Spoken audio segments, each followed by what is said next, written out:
God bless. I want to give honor to God, who is the head over my life. So, I'm reading from Ephesians chapter 6, 1 through 3. And the Lord led me in this chapter about children obeying their parents. Okay? Don't ask me why. Okay? Whatever He gives me, that's what I bring forth.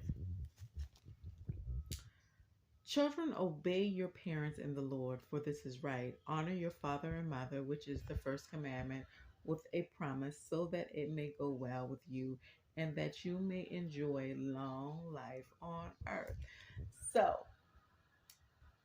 it doesn't matter how old your children get, if they are still under your roof, then they need to respect you until they are able to get their own homes.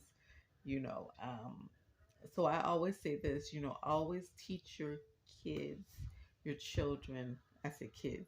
I'm not talking about the little small little, children's 3 and 5 or whatever, but I'm talking about the your 18-year-olds or your 21-year-olds that are still living at home. Make sure that um, that they're obeying their parents, because anytime you live under your mother or father's roof, you have to obey their rules. Okay, I see a lot of children that are taking over their mother's and father's home. And the Lord is saying in His Bible, children are supposed to obey their parents. I don't care if they're 14 or 15 years old. Obey your parents, okay? That means no mumbling and grumbling and, things that teenagers do, you know what I'm saying?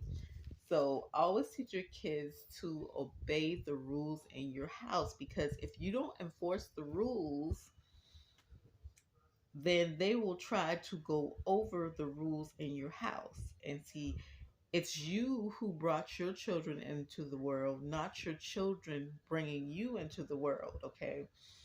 And this is what the Lord is trying to stop. The Lord is trying to stop where you have, let's say, 14 or 15-year-olds that are in your home and they're telling you what to do, what they ain't gonna do, and how they gonna do it. No, no, no. You are the parent, so you set the rules. See, only children,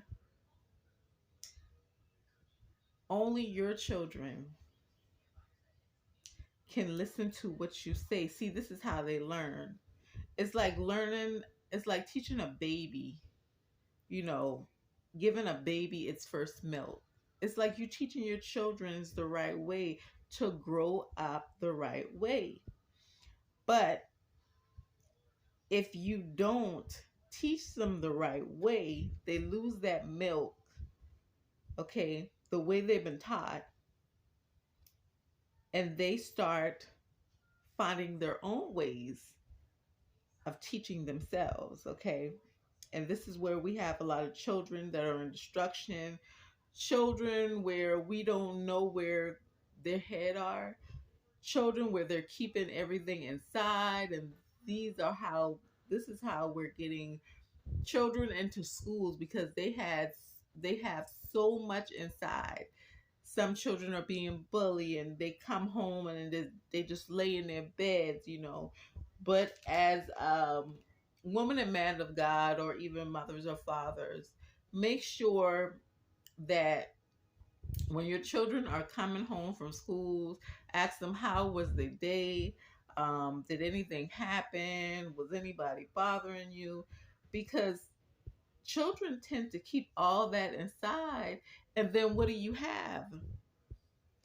You have a child that's going to put matters into their own hands and go to school because they don't have someone that's going to sit down and talk to them and tell them, hey, I went through the same thing you went through, and this is how I dealt with it. So, what they think on how to handle it is to, do revenge or get somebody back or whatever, but they don't know the consequences of the situation and how many people that can get hurt behind it. So the Lord had sent me into this to always teach your children um, to obey your rules, because see, you're the teacher to your children. Your children watch what you do, and this is what makes you the teacher, okay? Because whatever you do or whatever you teach them, they listen to it. But if you have children and you're not disciplining them, when I said discipline, I'm not talking about beating. I'm saying disciplining them. Like if they do something wrong, be like, okay, you shouldn't have did that. I ain't raised you like that now, or whatever. That's disciplining, correcting them, not laughing with them, saying, "Oh, that was funny." No, that wasn't funny. That's me condoning what you did was right, and as parents, you cannot condone if your child does something wrong. You have to get on them right then and be like, no, that was wrong what you did, and stuff like that. So, in this chapter, it's about children obeying your parents and the Lord, for this is right. Honor your father and mother. You only get one mother, you only get one father, so enjoy them while they are still here, okay? Because there ain't nobody gonna be like your mama, and ain't nobody gonna be like your daddy, period, okay? And the Lord, for this is right. Honor your father and mother, which is the first commandment with a promise, so that it may go well with you and you may enjoy life on earth. Always respect them. I promise you, your life on earth would be nothing but joy if you respect your mother and your father, because those are the two people that gave you life. So you should always respect them in their house. I don't care how old you are. Okay, these are the people that birthed you, so they should always have respect, because these are the people that raised you. These are the people that that made sure that you wasn't lacking. So in everything that you do, I don't care how old you get, 18, 19, 20, whatever, always respect your mother and your father, okay?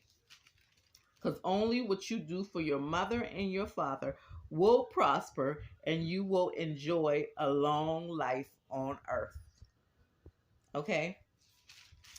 So always remember that. Respect your mothers and your fathers, and parents, please teach your children the right way, so that they won't stray in the hands of people that are doing evil, okay?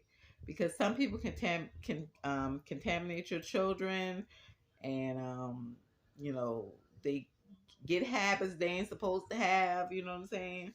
So always remember that. But if your children are doing wrong, please correct them, because as a parent, it don't even matter if your children are 14, 15, 18, 19, 20, 21. They still don't know right from wrong.